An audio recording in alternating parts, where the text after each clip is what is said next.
शुक्र है कि रावण आदमी था, अगर औरत के दर्शन होते तो। मॉर्निंग हो चुकी है और कबूतर देखो आ चुके हैं तारों पे और बादल घनघोर हो रहा है। अभी 5 बजे करीब इतनी तेज वर्षा हुई है। देखो छत पे पानी भरा हुआ है हमारे पे। चावल में ले आई हूँ। ये देखिए उधर भी पानी भरा हुआ है रोडों पर भी। बरसात की वजह से कबूतर यहाँ पे बैठे हुए हैं। देखो कितना अच्छा मौसम हो रहा है, हरी भरी हरियाली चारों तरफ। देखिएगा हमारे देश का झंडा कैसे लहलहा रहा है हरी हरी हरियाली में। सुबह से ही बारिश होना स्टार्ट हो गई, फिर दोबारा से बीच में खुल गया था। 5 बजे हुई, फिर अब 7 बजे से फिर स्टार्ट हो गई बारिश। अब बारिश हो रही है बहुत तेज, गली में हो जाएगा हमारी में कीच कीचड़, बिल्कुल निकलने लायक रास्ता नहीं रहेगा। पूरे में कीच कीच हो रहा है। अभी किन बूंदें पड़ भी रही हैं। आए गाय माता खड़ी हुई हैं, इनको देंगे खाना। ले गाय माता को खाना कहाँ दिख रहे हैं अब। और थोड़े थोड़े धूप है चमकती हुई, पर इतनी नहीं है तेज। और निकल आए। लोगों के ग्रह नक्षत्र बेकार चल रहे हैं भैया, लेकिन मेरे तो सब कुछ ही बेकार चल रहा है। जैसे ग्रह नक्षत्र, उपग्रह, सूरज, चांद, ब्रह्मांड, गंगा, आकाश, सभी पूरा ब्रह्मांड मेरा तो खराब चल रहा भैया। ये बचपन के संस्कार ही हैं भैया। जो घर में हवन हो रहा हो, भले ही लड़के मंत्र न बोल पाए, लेकिन स्वाहा इतनी जोर से बोलेंगे कि पापी आत्मा आवाज सुन करके मर जाए। एक लड़की बोली कि आपको हो और आपको ना पता हो कि आप राजा हो, और ऐसे ही शेर को नहीं पता कि वो जंगल का राजा है। कोशिश तो मैं कर रही हूँ, लेकिन लौट के आई तो फिर अपडेट दूंगी, ठीक है।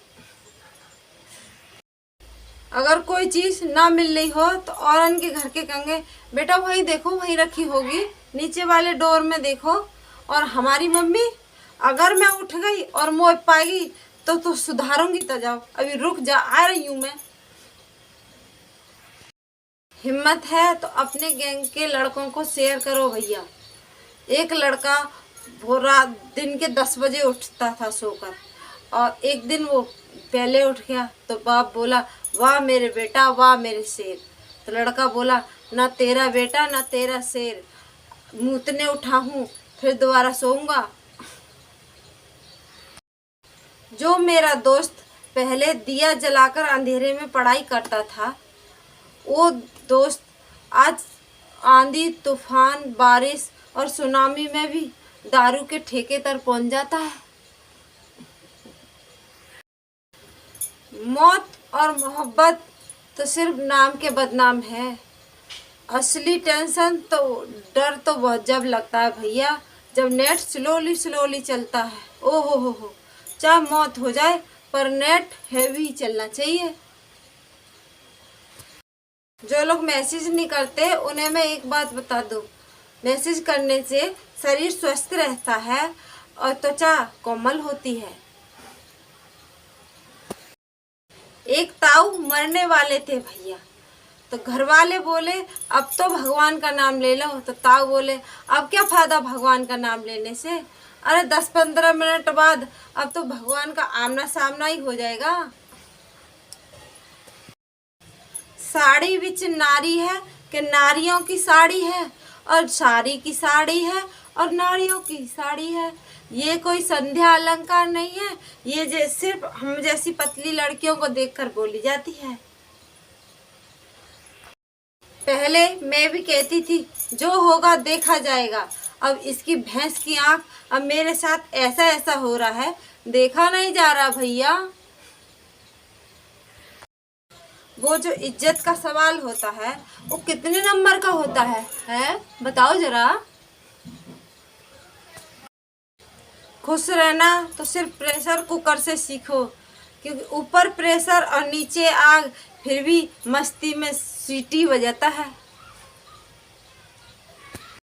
हे गणपति मोरिया, ऐसी घरवाड़ी दे जो रेस्टोरेंट का नाम न ले, घर पकवान चौड़े चौड़े बनाकर खियावे और खुद भी खावे, पीहर जाने का नाम न ले, साड़ी रेस्टोरेंट में जाने का नाम न ले, और लड़ाई झगड़ा कम दे और बुद्धि थोड़ी कम दे, ऐसी बीवी सबने दे।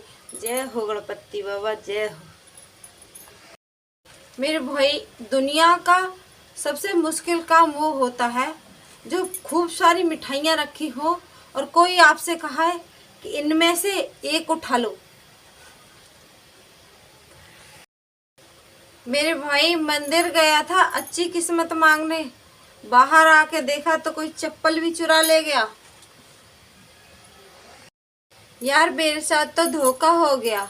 मैं सोची थी जब मिलूंगी उससे तो उसका जीना हराम कर दूंगी। मुझे क्या पता था कि उसने भी यही सोच के रखा है। एक वकील कटघरे में खड़ी औरत से पूछा, परसों रात तुम कहाँ थी? तो औरत बोली, परसों रात मैं पड़ोसी के साथ रेस्टोरेंट गई थी। तो कल रात को कहाँ थी? तो औरत बोली, एक दूसरे पड़ोसी के साथ थी। तो वकील बोला, आज रात का तुम्हारा क्या प्लान है? तो दूसरा वकील बोला, ऑब्जेक्शन मिलॉर्ड, ये सवाल मैं पहले ही कर चुका हूँ। लड़के लोग एक बार गौर से सुने, लड़कियों की उम्र पूछने से अच्छा है एक बार उसे आंटी बोल दो, जवाब खुद में खुद मिल जाएगा। ओ हेलो, अभी मैं 22 साल की हूँ।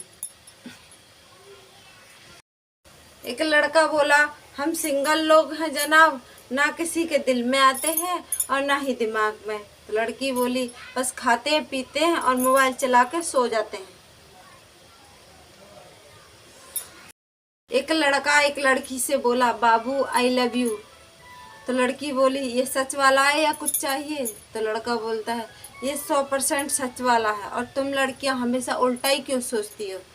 तो लड़का बोला कि लड़की बोली, हम लड़कियां उल्टा ना सोचें तो कभी भी तुम लड़के उल्टियां करवा दोगे।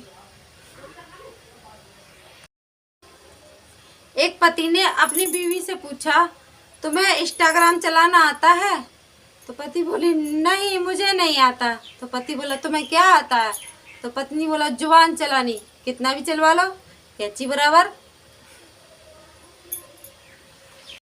लड़के खुद को बहुत होशियार समझते हैं ना, तो बताओ, 1 दर्जन केले 7 रुपए के, तो 12 केले कितने रुपए के? बताओ बताओ।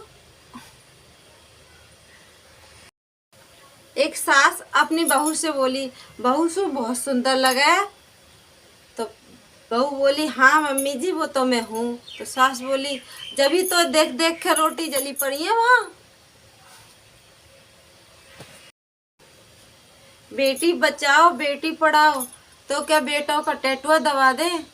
बेटी है तो कल है, बेटे हैं तो कल ही लिख दो, अरे परसों ही लिख दो, अरे संडे ही लिख दो भैया।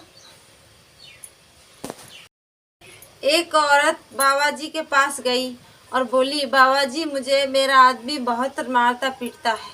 तो बाबा ने एक ताबीज़ दिया और बोले कि जब जब तुम्हारा पति घर में आए तो इस ताबीज़ को दांत के नीचे दबा कर रखना है। औरत ने ऐसा ही किया और 7 दिन गुजर गए, मारपीट नहीं हुई। तो फिर दोबारा बाबा जी के पास और पहुंची और बोली, इस ताबीज़ से बहुत फ़ायदे हैं, इससे मारपीट नहीं हुई। तो बाबा बोले, मारपीट ताबीज़ से नहीं, तुम्हारी जुबान बंद करने से हुई है। एक पति ने अपनी पत्नी से पूछा कि सुनो, मुझसे बहस करके तुम्हें क्या मिलता है? तो पत्नी बोली, अरे तुमसे बहस करके मुझे वो शांति मिलती है जो काशी हरिद्वार में नहीं मिलती। पत्नियों को खुश कैसे रखें, जानिए। पत्नियों को खुश रखने के लिए 6 नियम हैं।